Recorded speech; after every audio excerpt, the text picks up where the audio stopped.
ditemukan tadi malam dan bisa kembali ke Makassar pada hari ini. Ya. Dan tadi sudah dicek kesehatannya, alhamdulillah tidak ada tanda-tanda penganiayaan.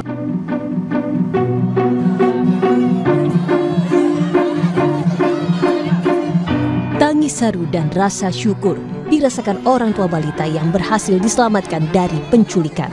Sang putri akhirnya kembali dikepelukan dalam kondisi selamat setelah sepekan hilang. Korban ditemukan pada Sabtu 8 November 2025 di Kabupaten Merangin, Provinsi Jambi setelah hilang selama sepekan. Hasil pemeriksaan kesehatan, tak ada tanda kekerasan fisik maupun trauma psikologis pada korban.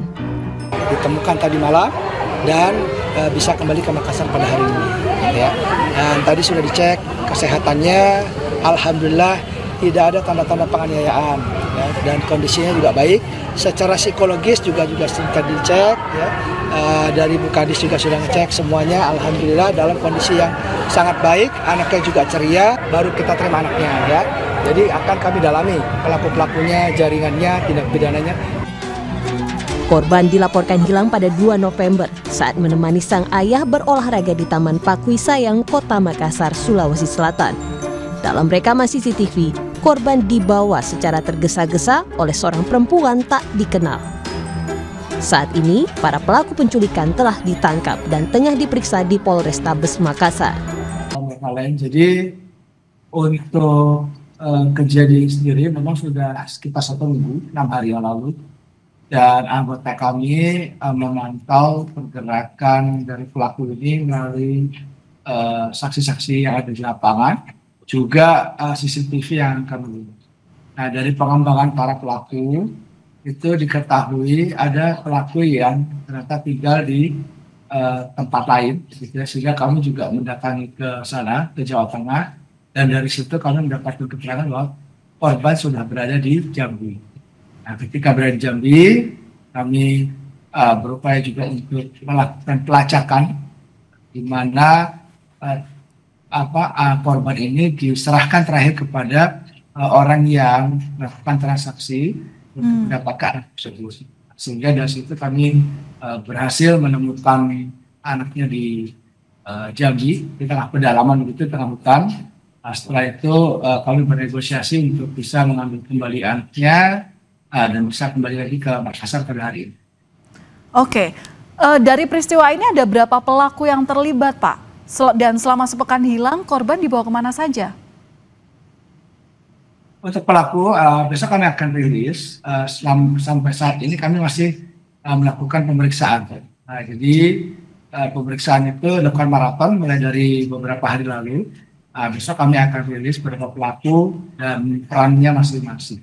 Oke, berarti bisa dibilang pelaku ini tidak hanya dari Makassar yang kemudian tadi di rekaman CCTV yang hanya menggeret korban begitu ya Pak? Berarti ada ada pelaku lainnya begitu yang kemudian membentuk sebuah jaringan untuk melakukan peristiwa ini? Nah, yang jelas memang pelakunya ada beberapa, ya, karena memang ini kan dilakukan dari satu tempat ke tempat lain.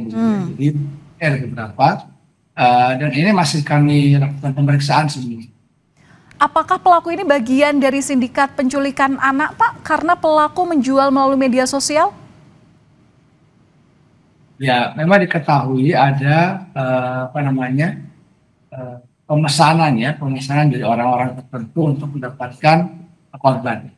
Tapi memang ini semua masih kami dalami, Pak Valen. Ada pemeriksaan yang sedang kami lakukan. Nah, insya Allah besok sudah bisa kami jelaskan semua ke halayak umum untuk semua kegiatan mulai dari awal, kemana saja, dan pelakunya berapa orang, nah itu besok kami akan jelaskan semua. Oke, Pak, dari rekaman CCTV ini saat korban diculik ada 2 anak lain. Nah, bisa dikonfirmasi apakah kedua anak itu memiliki hubungan dengan pelaku dan apakah diduga juga merupakan korban penculikan? Kalau anak-anak itu yang ada kondisi itu ya tidak ada kaitan. Jadi ini bukan merupakan korban penculikan. Nah, memang tapi anak-anak itu ada di sana. Oke, Pak, ini pelaku sendiri masih kami dalami siapa. Mungkin ada yang tahu anak tersebut. Oke, Pak, ini juga menjadi imbauan kepada masyarakat sekitar. tentu memang penjagaan, pengawasan itu adalah yang utama yang harus diterapkan oleh orang tua, termasuk juga orang-orang terdekat dari anak. Tapi kalau melihat modus operandinya, ini bagaimana peristiwa ini bisa terjadi? Apa yang biasanya dilakukan oleh pelaku penculikan anak seperti ini? Iya, jadi pelaku penculikan anak ini tentu mereka mencari kesempatan untuk mendapatkan targetnya. Ya, jadi ketika ada anak-anak yang sendirian, ya, tidak diawasi oleh orang tuanya, kemudian mungkin ada niat ya dari si pelaku untuk melakukan penculikan, sehingga ini bisa dilakukan kemarin. Nah, kesempatan itu yang harusnya kita antisipasi supaya tidak terjadi kepada anak-anak yang lain.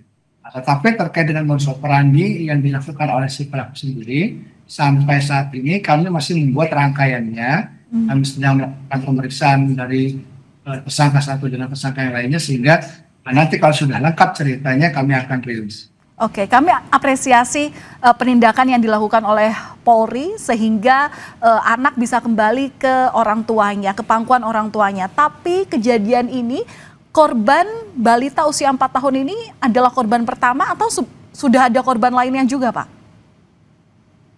Ya, itu juga yang masih kami dalami dari pelaku ini, berapa korban yang sudah pernah mereka ambil, gitu ya.